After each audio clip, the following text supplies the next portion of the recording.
Min-jae has gone ahead to win big in Italy ahead of his preferred transfer to Man United. That is the first story we're talking about. Then Harry Maguire, a player that we believe Min-jae is going to be replacing at Manchester United. A huge update of this captain who doesn't even care about him playing about him not having enough playing time at Man United.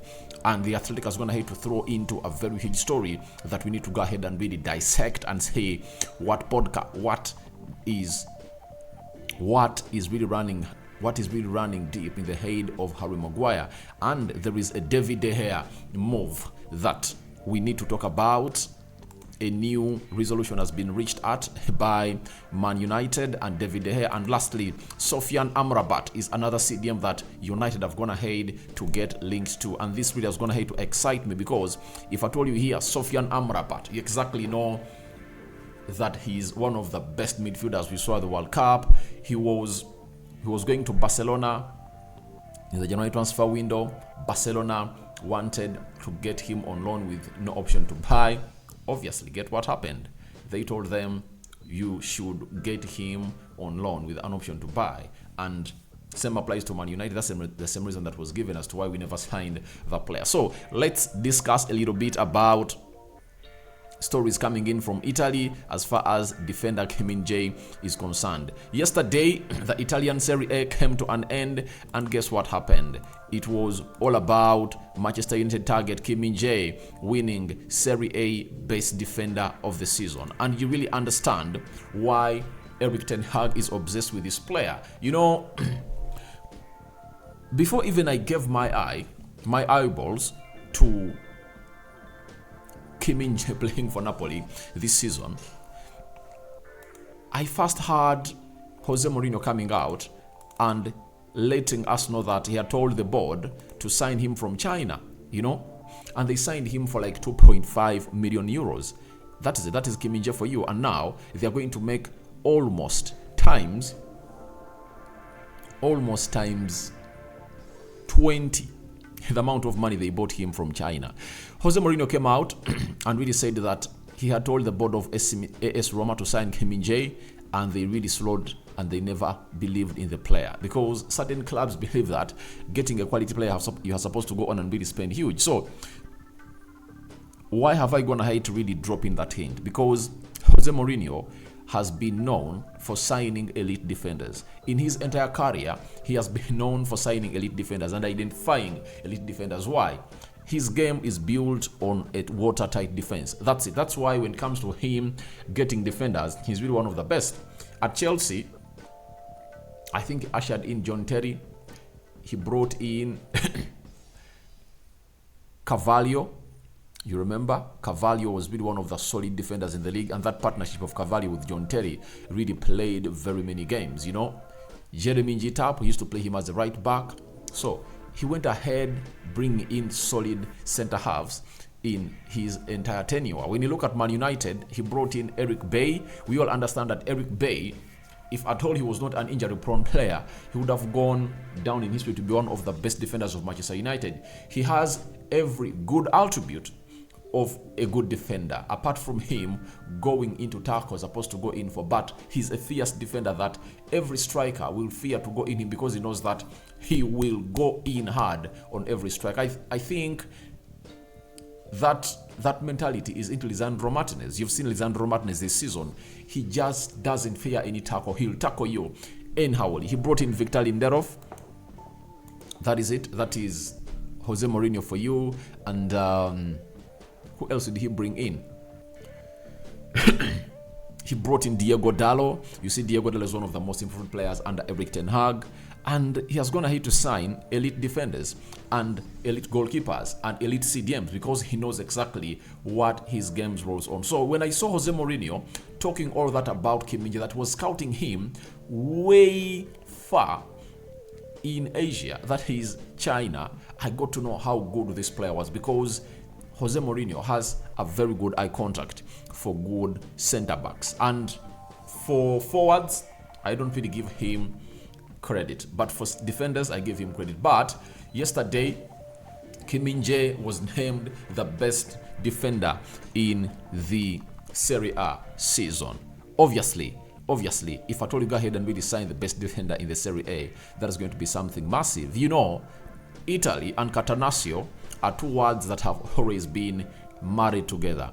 They move together, they are not parallel, they meet on a daily basis. And Italy has been known for really having coaches good at identifying the next big thing defender and really improving them and obviously making them the best. Now, in Italy, if at all you're playing for Spalletti, that is the manager of Napoli, you must be good in defense, because Italy and those managers like Carlo Ancelotti, Spalletti, Antonio Conte, Allegri, you know, those kinds of managers that are really old school, they've always gone ahead to really build their team on a Catanaccio. Catanaccio is what we call a hard defense, and that's what they've gone ahead to do season in, season out. So if at all an old school manager, Spalletti, who believes in Catanaccio, got Min-jae and played him into that backline of Napoli for this entire season, that shows you how good Min-jae is, and he deserved to go ahead and really win this one, because it was really a no-brainer for me that he was supposed to go ahead and really win it, because if he never won it, then who would have gone ahead to win it? I think he deserved it. He played for a team that really won the league, and obviously he did the needful. Now, Min-jae this season in the Serie A, he played 35 matches, right? Scored 2 goals and 2 assists. He played 9 Champions League games.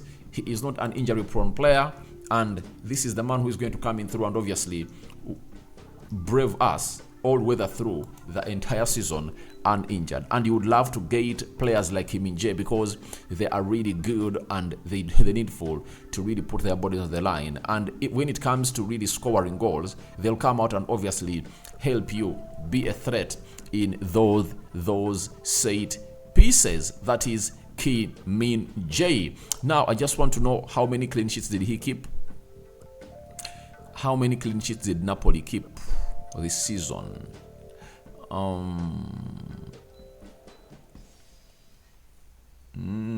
I think I'll tell you in the next video that we're going to do about Min-jae. But big story, big news coming in from Italy, that Min-jae has gone ahead to be named the defender of the season. And if at all we are signing the best defender in Italy, guys, that is going to be another jewel in our defensive crown of Man United. He's really elite. He's really elite. I like the player. Fast, press resistant, you know, good on the ball.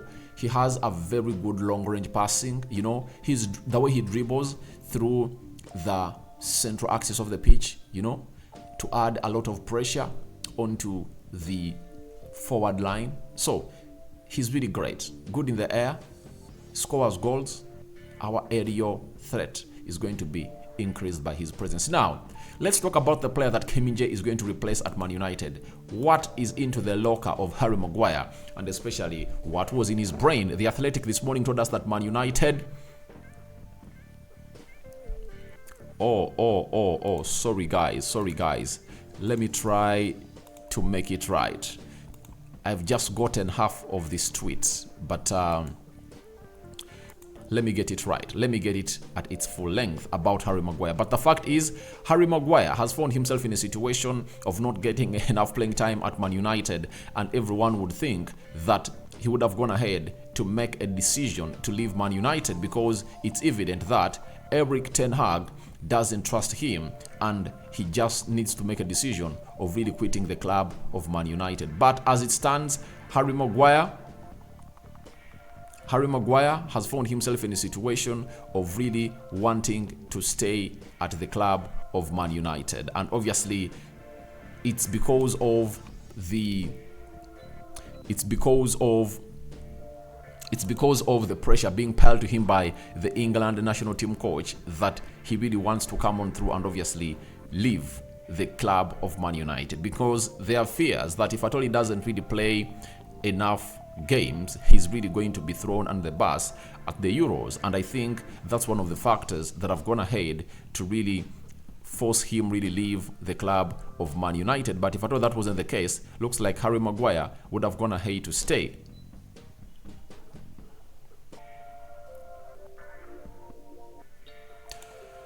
All right, we've gotten it here. Let's try to bring it on the screen and really throw in that Harry Maguire hint that most of you really need to know about him, because it's really ridiculous that a player at that age is really not thinking of his future, thinking about money, he's having a long contract at Man United, costed to us by the Glazers. But obviously here at the United Matters channel, we are going to go ahead and really dig deep into the story of Harry Maguire. Now, The Athletic told us early morning that a source with understanding of the situation said Harry Maguire's intention is to stay at Manchester United, underlying that, but Southgate's comments regarding his England spot could bring issue of a move to the forefront. Those who know the market believe he could be £40 million. Now, the fact is, Harry Maguire is a player that doesn't want to leave the club of Man United. Amidst him not getting enough playing time, yet he's the captain of the club.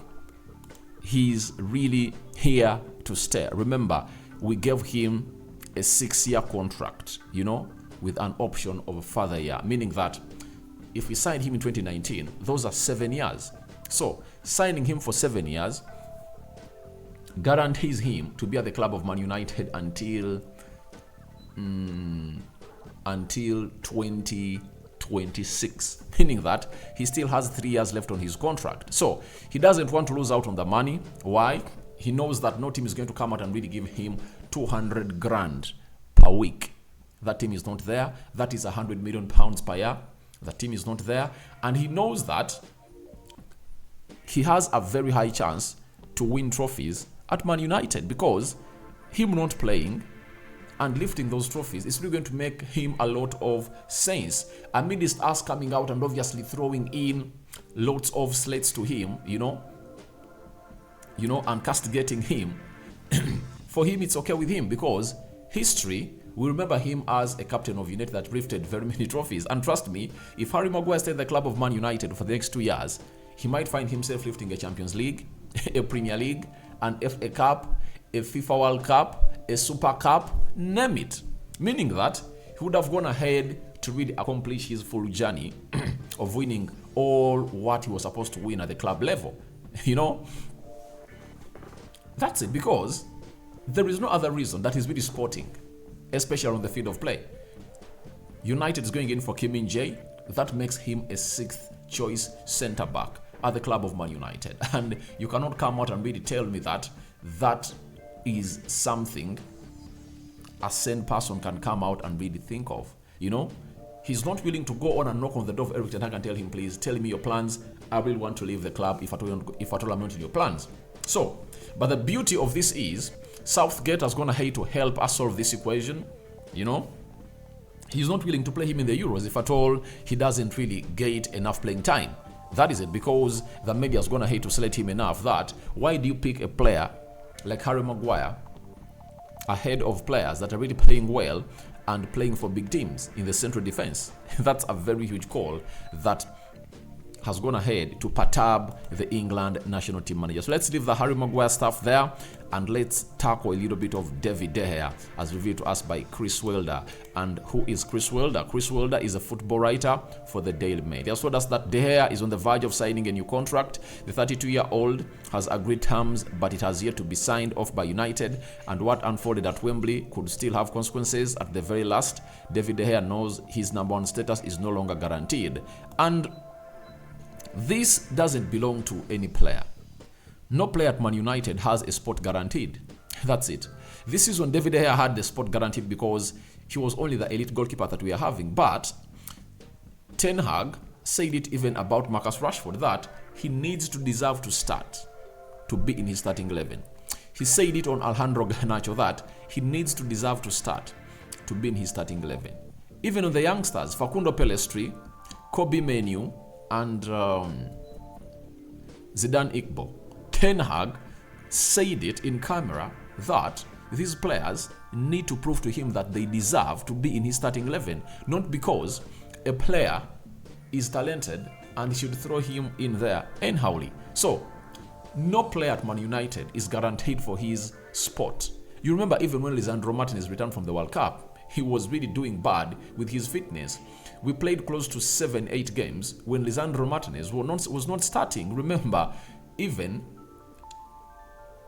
if I'm to remember, that game of Man City that we won 2-1, he never played a part of it.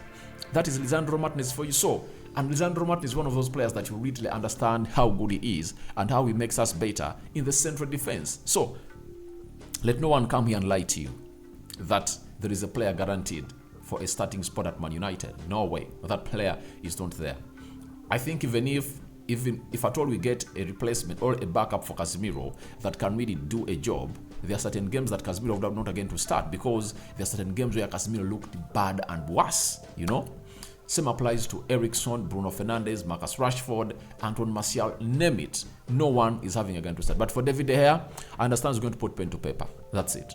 That's what is in my mind. He's going to sign for Man United, and Ten Hag wants to keep him to see to it that he really gets in just one more goalkeeper, because the moment you let David De Gea go and is going out on a free, if at all you don't sign him, you are wanting 2 more goalkeepers. Yet you keep him, you get in a second goalkeeper, and maybe next summer you move him on and then get in another goalkeeper. That should be the plan. Now, lastly, let's talk about Sofyan Amrabat. Man United are serious about Sofyan Amrabat and have intensified contacts for him in the last few hours. The player's priority is Barcelona, but he's aware of the delicate economic situation and won't wait forever. That is Sofyan Amrabat. Sofyan Amrabat was supposed to come to Man United in the summer on loan, but the loan had an option to buy, and Ten Hag couldn't entertain such because he doesn't guarantee the firing or hitting the ground running of that player that's going to sign. So he said no to that and went in for Marcel Sabitzer. Barcelona also wanted him, but they couldn't go in for that option of a loan with an option to buy, and he is the player. Ten Hag is an admirer of the player, and United are pushing for this player, and I'm so much excited about us going in for Sofyan Amrabat. Why? Because we need a CDM. We've always gone ahead to call out for a Casemiro backup. Those 8 games that Casemiro never played in the Premier League, you know, however much we braved through out of them, but would have gone ahead to do better if we had a CDM. Would have won the game of Manchester United at Leeds. Would have won the game of Man United at Old Trafford against Leeds. I think we'd have gone ahead to go ahead and beat Arsenal, because we managed to score 2 goals past them without a decent CDM. Which other team did we draw to and lose to? You know, there are teams that we lost to because we lacked Casemiro, right? So I think Sofyan Amrabat comes in and acts like a charm for the team of Man United in that central defensive midfield area, and he's a very, very talented player. Liverpool wanted him, Barcelona wanted him, and now Man United. So it always sounds good for me when you're having a player that other teams are interested in. So guys, your thoughts on Min-jae winning bid ahead of his transfer to Man United are welcome in the comment section below. Harry Maguire, you know, hesitant, doesn't want to go anywhere. David De Gea, new contract on the table, yet to be signed, and Sofyan Amrabat links to Man United. All that into the comment section below. I sign out for now. See you later. Rokan David is my name. Bye-bye.